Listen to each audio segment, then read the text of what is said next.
पुण्यातील घोरपडी परिसरातील जलसंपदा विभागाचा कोट्यवधी रुपयांचा भूखंड शिर्केंनी लाटल्याचा आरोप.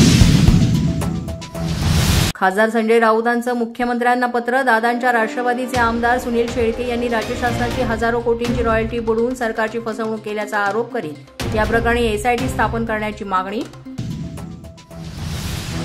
ठाकरेंच्या शिवसेनेच्या विरोधात मातोश्री आणि मुंबई महापालिकेच्या समोर झळकले बॅनर. उद्धव ठाकरे सरकारनं द्विभाषा सूत्र स्वीकारलं होतं, विसरलात की काय, बॅनरवर करण्यात आला उल्लेख. ठाकरे बंधूंचा 5 जुलैला मुंबईत विजयी मेळावा. मेळाव्याच्या पार्श्वभूमीवर संयुक्त टीझर जारी. 2 भावांनी हिंस्र झुंडीला पळवून लावल्याचा टीझरमध्ये करण्यात आला उल्लेख. काँग्रेस आमदार नाना पटोले यांच्या एकदिवसीय निलंबनानंतर आज विरोधक पायऱ्यांवर हाताला फिती बांधून करणार आंदोलन. शेतकऱ्यांच्या मुद्द्यावरही आज वातावरण तापण्याची चिन्ह.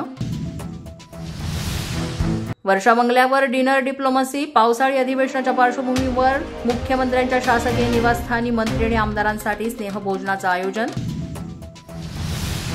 गेल्या 2 दिवसांपासून राज्यातील पावसाचा जोर वाढला. पुढील 48 तासांसाठी कोकण आणि घाटमाथ्यावर मुसळधार पावसाचा अंदाज. पंतप्रधान मोदी उद्यापासून 5 देशांच्या दौऱ्यावर. घाना, नामिबिया, त्रिनिदाद इथे पहिल्यांदाच देणार भेट. ब्राझीलमधील ब्रिक्स शिखर परिषदेत देखील सहभाग घेणार. कर्नाटकमधील यादगीरमध्ये शॉर्ट सर्किटमुळे मोठं नुकसान. यादगिरीमध्ये जिल्ह्यातील लिंची गावातील घटना. 100 घरांमध्ये टीव्ही, पंखे आणि इलेक्ट्रॉनिक वस्तू जळाल्या.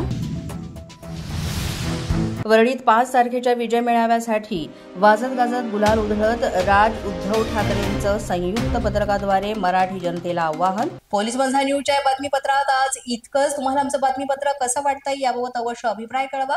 यासाठी पोलीस माझा न्यूजचं युट्यूब चॅनल सबस्क्राईब करा. तसंच आमचं फेसबुक, इंस्टाग्राम आणि ट्विटर अकाउंट फॉलो करा. अधिक माहितीसाठी आमच्या www.policemazhanews.com या वेबसाईटला भेट द्या. आमचे अधिकृत प्रतिनिधी व्हायचं असेल तर स्क्रीनवर दिलेल्या क्रमांकांवर आजच संपर्क साधा. आजच्या बातमीपत्रात इतकंच. पुन्हा भेटूया पुढील बातमीपत्रात. तोपर्यंत पाहत रहा पोलीस माझा न्यूज.